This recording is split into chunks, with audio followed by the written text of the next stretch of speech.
they should have any allegiance in them, being chosen for the prince's watch.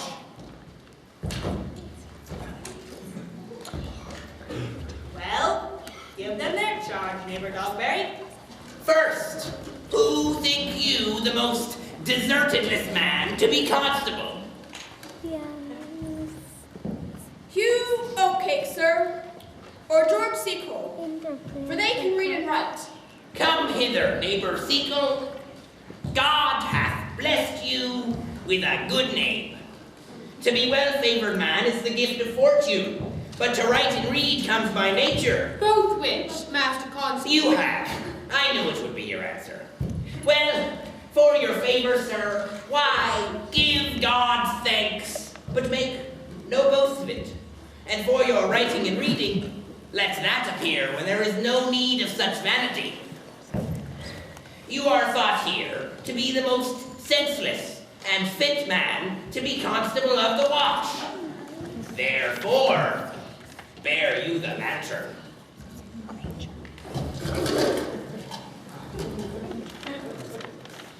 This is your charge.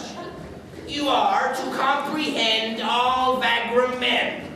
You are to bid any man stand in the prince's name. How if a will not stand? They take no note of it, but let him go, and presently call the rest of the watch together, and thank God you are rid of a knave.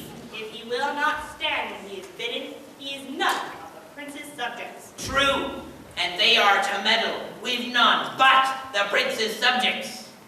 You are also to make no noise in the streets, for the watch to babble and to talk is most tolerable, and not to be endured.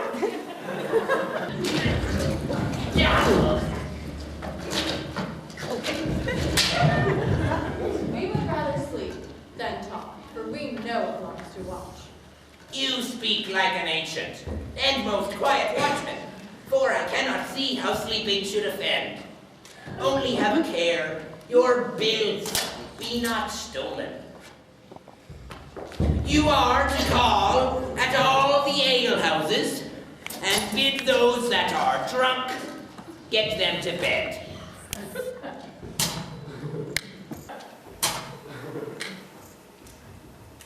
How if they will not? Well, let them alone till they are sober. If they give you then not the better answer, you may say they were not the men you took them for.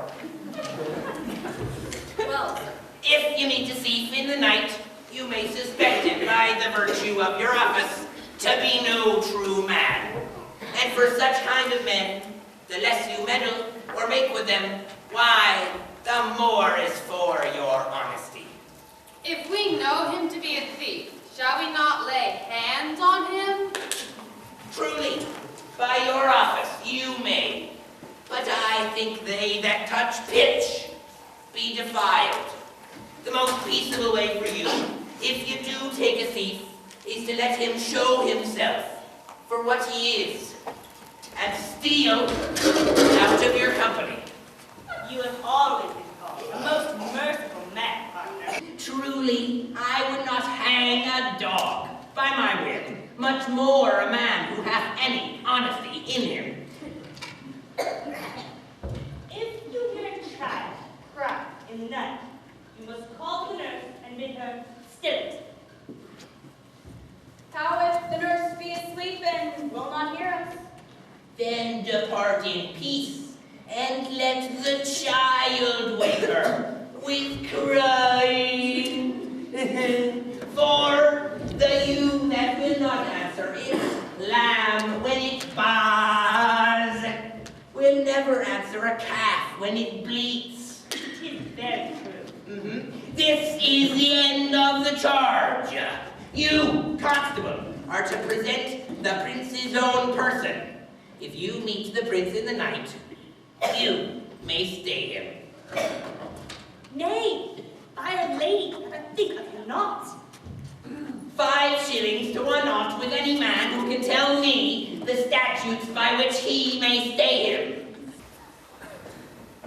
Marry, not without the prince be willing, for the watch ought to offend no man, and it is an offense to stay a man against his will. By your name, I think so. Well, masters, good night. If any matter of weight chances, call up me. Keep your fellows' counsels and your own. And good night. Come, neighbor.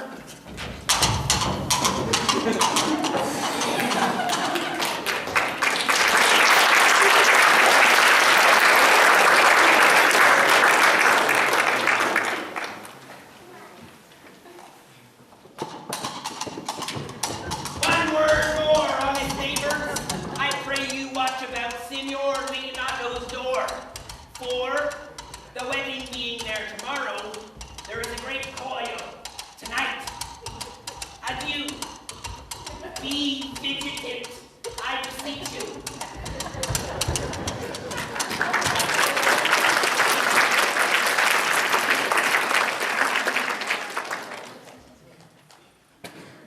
What?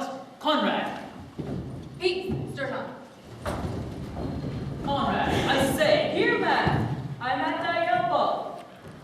Mass, am I elbow itched? I thought there was a scab follow. I will hold thee an answer for that. And now, forward with thy tale. Therefore, know that I have earned from Don John 1,000 ducats. Is it possible that any villainy should be so dear? Not so, neither.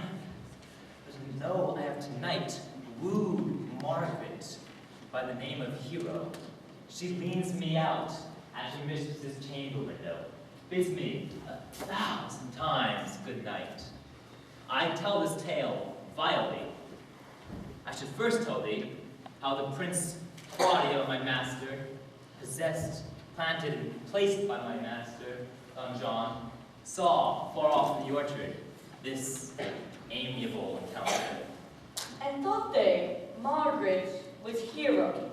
2 of them did, the Prince and Claudio, but the devil my master knew she was Margaret, partly by his oaths, which first possessed them, partly by the dark night which did deceive them, but chiefly by my villainy, which did confirm any slander Don John had made.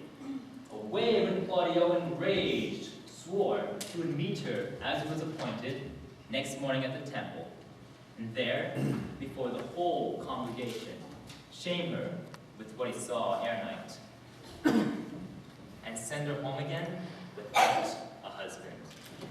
We charge you in the prince's name, stand! Call up the Grand Master Constable. We have here recovered the most dangerous piece of lettering that was ever known in the Commonwealth. Masters! Masters!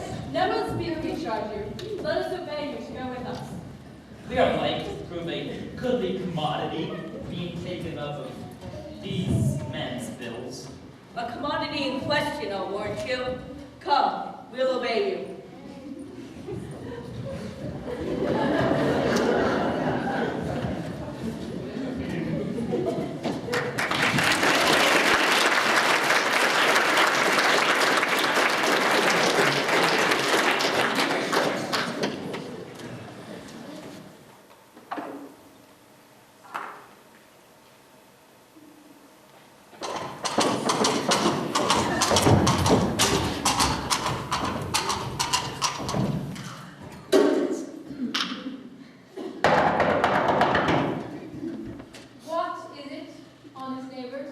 Marry, sir, I would have some confidence with you, which discerns you nearly. Brief, I pray, for you see it is a busy time with me. Marry, this it is, sir. Yes, in truth, it is so. What is it, good friends? Good man Burgess, sir, speaks a little off the matter. An old man, sir, and his wits are not so blunt as, God help, I would desire they were. But, in faith, as honest as the skin between his brows. Yes, I thank God I'm as honest as any man living. This is old man, and no honester than I. Comparisons are odorous. Palabras, neighbor virgins. Neighbors, you are tedious. It pleases your worship to say so, but we are the poor duke's officers. But for mine own part, if I were as tedious as a king, I could find it in my heart to bestow it all of you, your worship. All thy tediousness on me. Yea, and 'twere 1,000 pound more than 'tis, for I hear as good an exclamation as upon your worship, as of any man in the city. And though I am but a poor man, I am glad to hear it. And so am I. I would fain know what you have to say. Marry, sir, our watch tonight, except your worship's prince, had taken a couple of as errant knaves as any in the casino. A good old man, sir. He will be talking. As they say, when the age is in, the wit is out. God help us. It is a world to see. Well said, I faith, neighbor Burgess. Well, God's a good man, and 2 men riding a horse. One must ride behind. But an honest soul, sir, by my troth, that he is, as ever broke bread, but by God is to be worshipped. All men are not alike, alas, good neighbor. Indeed, neighbor. He comes too short of you. Gifts that God gives. I must leave you. One word, sir. Our watch, sir, have indeed comprehended 2 auspicious persons, and we would have them this morning examined before your worship.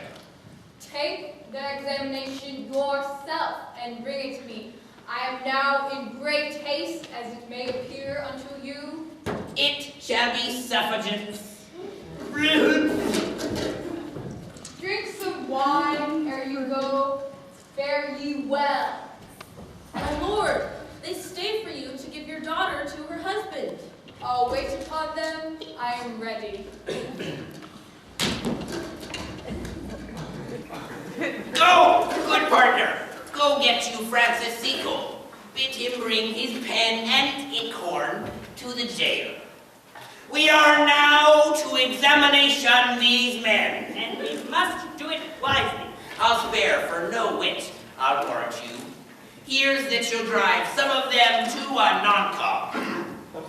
Only get the learned writer to set down our excommunication and meet me at the jail.